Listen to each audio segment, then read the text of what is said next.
오늘 우리가 함께 읽을 기록된 하나님 말씀은 요한복음, 신약의 말씀 요한복음 20장 19에서 23절까지의 말씀입니다. 이날 곧 안식 후 첫날 저녁 때에 제자들이 유대인들을 두려워하여 모인 곳에 문들을 닫았더니 예수께서 오사 가운데 서서 이르시되 너희에게 평강이 있을지어다. 이 말씀을 하시고 손과 옆구리를 보이시니 제자들이 주를 보고 기뻐하더라. 예수께서 또 이르시되 너희에게 평강이 있을지어다. 아버지께서 나를 보내신 것 같이 나도 너희를 보내노라. 이 말씀을 하시고 그들을 향하사 숨을 내쉬며 이르시되 성령을 받으라.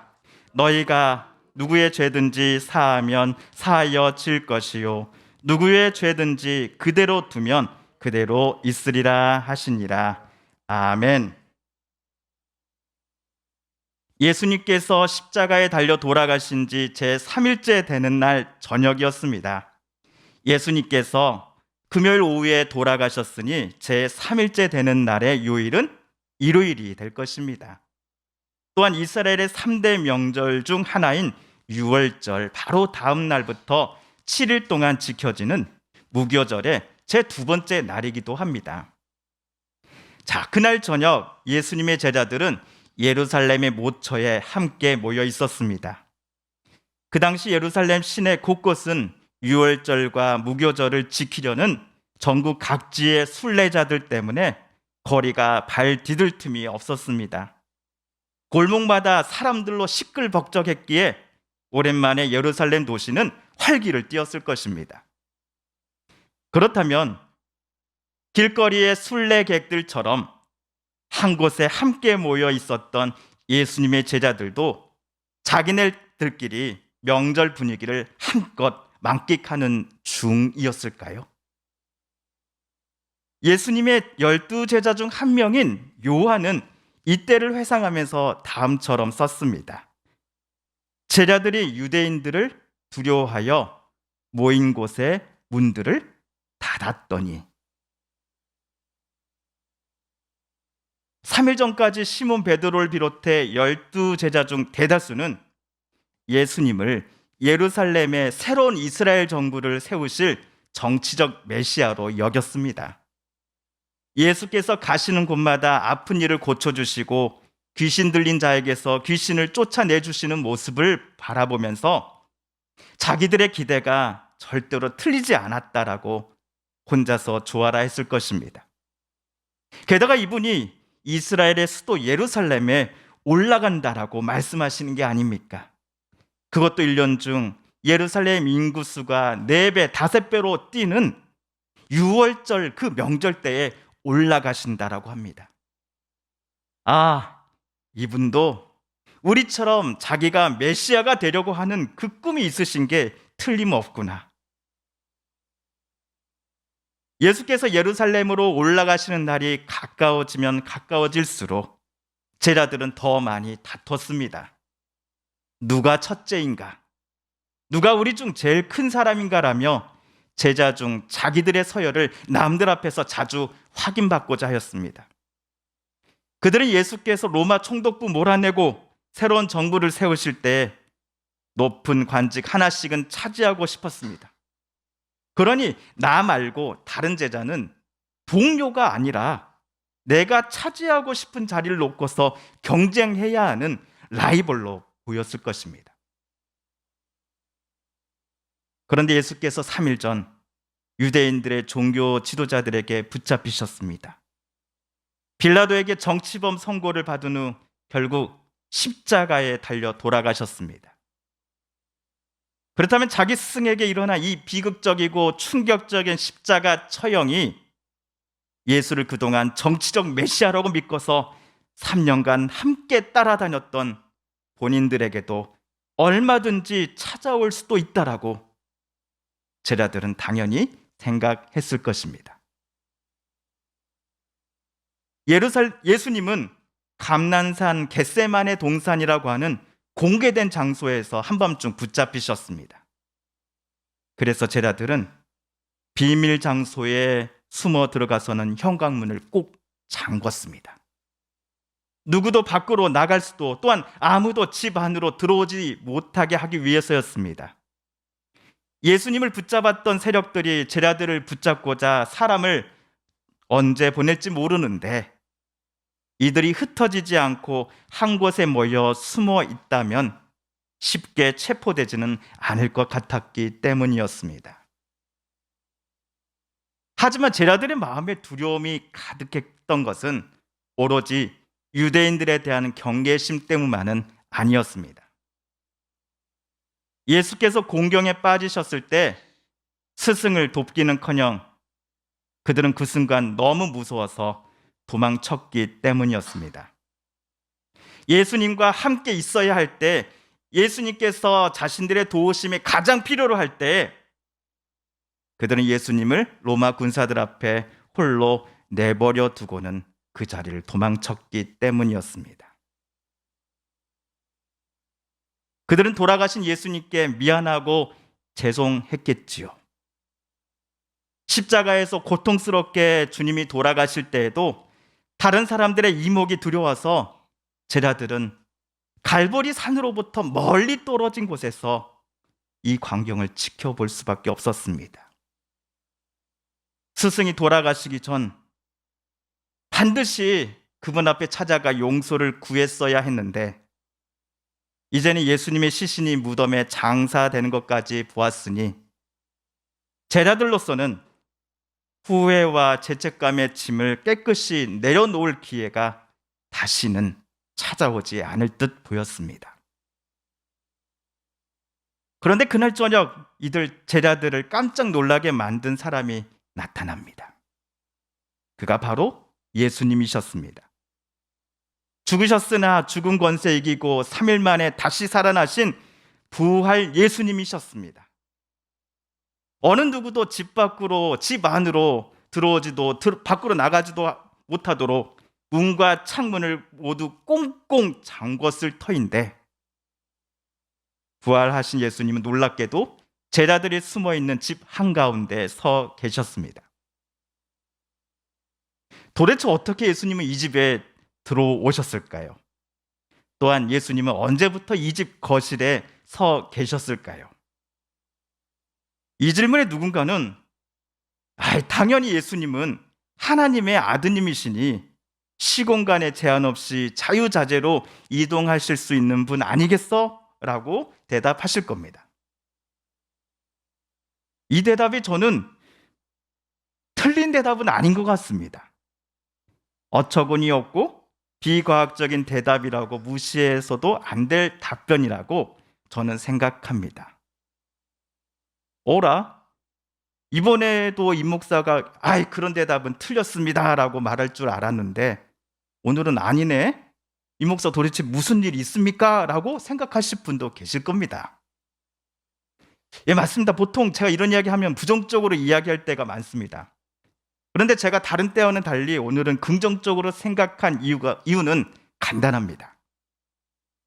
오늘 부활 예수님께서 자유자재로 이동하시는 모습을 보면서 미래 언젠가 우리도 부활할 터인데, 저와 여러분이 새롭게 있게 될 부활의 몸이 어떤 것인지에 대한 힌트를 조금이나마 우리는 여기서 얻을 수 있기 때문입니다. 우리가 새롭게 입을 부활의 몸은 지금의 육신의 몸과는 전혀 다를 것임을 오늘 성경에 기록된 부활 예수님을 통하여 저와 여러분은 어느 정도 예상해 볼 수 있습니다.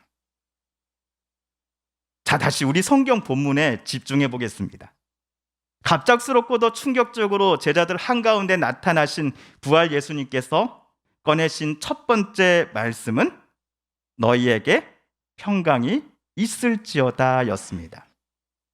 그런데 부활 예수님께서 너희에게 평강이 있을지어다 라고 또다시 말씀하시니 제자들은 그제서야 웃을 수 있었다라고 사도 요한은 이 때를 회상하며 기록을 남겼습니다. 제자들이 이날 저녁 비로소 서로를 바라보며 환한 미소를 오랜만에 지을 수 있었던 이유는 영원히 뵐 수 없을 것만 같았던 예수님을 그들이 다시 만났기 때문이었겠지요. 하지만 더 큰 이유가 있지 않았을까 싶습니다. 부활 예수님은 제자들을 꾸짖거나 질책하지 않으셨습니다. 대신 제자들에게 평강이 있을지어다라고 인사하시며 평화와 위로가 제자들에게 늘 함께 하기를 예수님은 지금 하나님께 빌어주십니다. 누가복음을 묵상할 때 예수님께서 제자들에게 해주셨던 여러 비유 중에 집을 나갔다가 되돌아온 둘째 아들 비유를 우리는 기억합니다. 소위 탕자의 비유라고 하지요. 아버지 유산 달라고 해서 집 나갈 때만 하더라도 둘째 아들은 얼마나 자신만만했습니까? 그러나 돈을 모두 탕진하고 한 끼 사 먹을 돈도 없어서 축사에 있는 돼지에게 줄 사료 몰래 훔쳐먹다가 주인에게 들켜서 매맞고 혼쭐이 났지요. 결국엔 그가 아버지 집에 돌아가기로 결심합니다. 아버지만 받아주신다면 그 집에서 일하는 종으로 취직하여 다른 종들과 함께 먹고 그들과 같은 곳에서 다 함께 잠자며 평생을 살겠습니다라는 심정으로 고향 땅을 향해 둘째 아들은 출발합니다. 아버지가 돌아온 자기를 볼 때 해주실 만한 말들을 둘째는 예상해 보았을 겁니다. 여기가 어디라고 내가 다시 돌아왔어. 여봐라, 당장 이놈을 밖으로 쫓아내라. 얼씬도 집 주변에 정말 얼씬거리지 못하게 단단히 혼을 내줘라. 설령 아버지께서 이렇게 말씀하신다 할지라도 아들은 손에 불이 나도록 빌면서 제발 놓여이어도 좋으니 이 집에서 숙식만 해결하게 해달라고 아버지께 사정해야지라고 단단히 마음 먹습니다. 그런데 실제로 만나 뵌 아버지의 표정과 말은 그의 예상과는 180도 달랐습니다. 죽었다가 살아난 것처럼 내 아들 녀석이 집으로 되돌아왔다. 그러니 송아지 잡고 잔치를 열어라. 그리고 내 아들 녀석에게 가장 귀한 옷을 당장 입혀주어라. 이 비유 속의 아버지처럼 오늘 부활 예수님도 당신의 제자들을 사랑하셨기에 그들에게 2번씩이나 평강이 있을지어다 라는 똑같은 인사를 건네시지 않으셨을까요? 제자들 중 어느 누구가 떳떳하게 부활하신 예수님의 얼굴을 바라볼 수 있었을까요? 스승을 너무나 쉽게 배신하고서 주님을 홀로 남겨두고 멀리 도망갔기에 그들은 정말 쥐구멍이라도 숨고 싶었을 것입니다.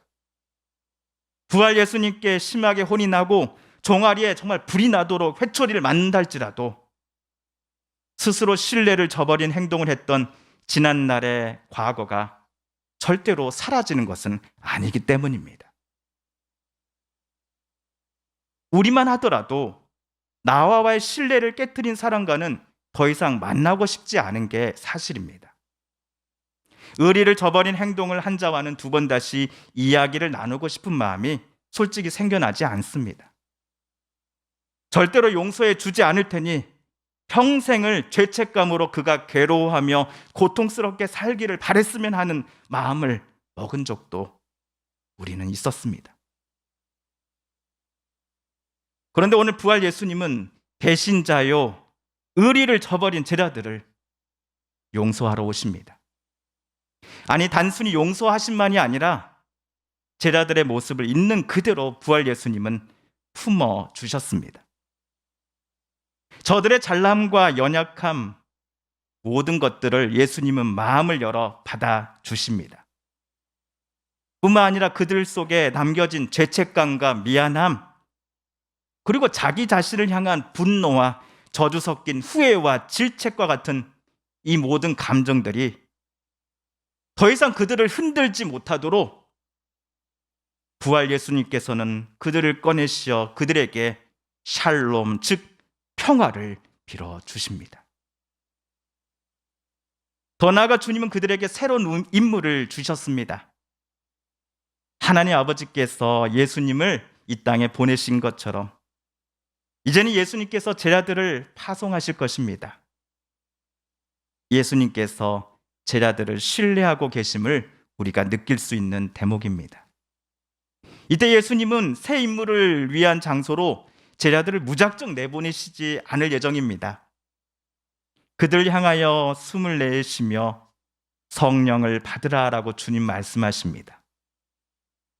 이제 제자들은 부활 예수님의 신뢰와 그 사랑뿐만 아니라 성령 하나님의 보호와 돌보심을 받으며 살아가게 된 것입니다. 아마 제자들도 그들이 만나는 사람마다 이 문장을 맨 처음 꺼내지 않았을까 싶습니다. 여러분에게 평강이 있기를 원합니다. 여러분에게 평강이 있기를 원합니다. 아무 자격 없고 벌레보다 못한 제자들에게 먼저 찾아와 사랑으로 품어주시고 안아주신 부활 예수께서 맨 처음 자기들에게 해주셨던 첫 번째와 두 번째 말씀이 바로 여러분에게 평강이 있을지어다 였기 때문입니다. 그렇다면 우리가 다른 분에게 복음을 전한다, 예수님을 전한다라는 것의 참 목적과 이유는 무엇이어야 할까요? 누군가에게 예수님을 전할 때 일단 그분이 교회 문턱이라도 밟을 수만 있다면 전도는 절반은 성공한 것이야. 나머지는 하나님께서 다 알아서 해줄 것이야 라는 이야기를 과거에 저도 전도 훈련을 받을 때 들었습니다. 또한 당신이 나처럼 예수님 믿으면 천국 가는데 만약 예수 안 믿겠다고 고집 피우면 지옥 가와 같은 메시지를 전하지 않는다면 그것은 진짜 전도한 게 아니다라고 설명하시는 강사분도 계셨습니다. 하지만 우리 서북교회가 또는 목사인 저와 우리 사랑하는 우리 서북교회 성도님들 모든 분들께서 우리 이웃들과 사부면을 섬기고 사랑하고 봉사하셨던 이유가 그렇게 하면 한 명이라도 우리 교회에 나오는 사람이 더 생겨나서가 절대로 아니셨다라고 저는 알고 있습니다. 저와 여러분이 주로 하나님의 아들로 그리고 죽음을 이기고 다시 사셨다라고 믿는 부활 예수님을 우리가 남들에게 전하는 이유는 예수께서 12 제자들과 또한 저와 여러분에게도 주신다 하는 그 평강을 다른 분들도 함께 누리기를 우리 성도님들께서는 원하셨기 때문이었을 것입니다. 예수님의 말씀입니다. 한번 다 같이 읽어볼까요? 시작. 수고하고 무거운 짐진 자들아 다 내게로 오라. 내가 너희를 쉬게 하리라. 나는 마음이 온유하고 겸손하니 나의 멍에를 메고 내게 배우라. 그리하면 너희 마음이 쉼을 얻으리니 이는 내 멍에는 쉽고 내 짐은 가벼움이니라 하시니라. 아멘. 제자들에게서처럼 내게도 먼저 찾아와 나를 큰 사랑으로 품어주시는 부활 예수님을 내 부모님, 내 자녀들, 친척, 이웃 그리고 내 사랑하는 직장 동료들을 만나며 그들에게도 부활 예수님이 함께하여 주시고 부활 예수님이 그들과 교제하기를 원하시며 또한 성령님의 인도하심 속에서 그들이 살아가기를 희망하면서 기도하는 것이 내가 만난 예수를 전하는 것이 그것이 진정한 전도일 것입니다.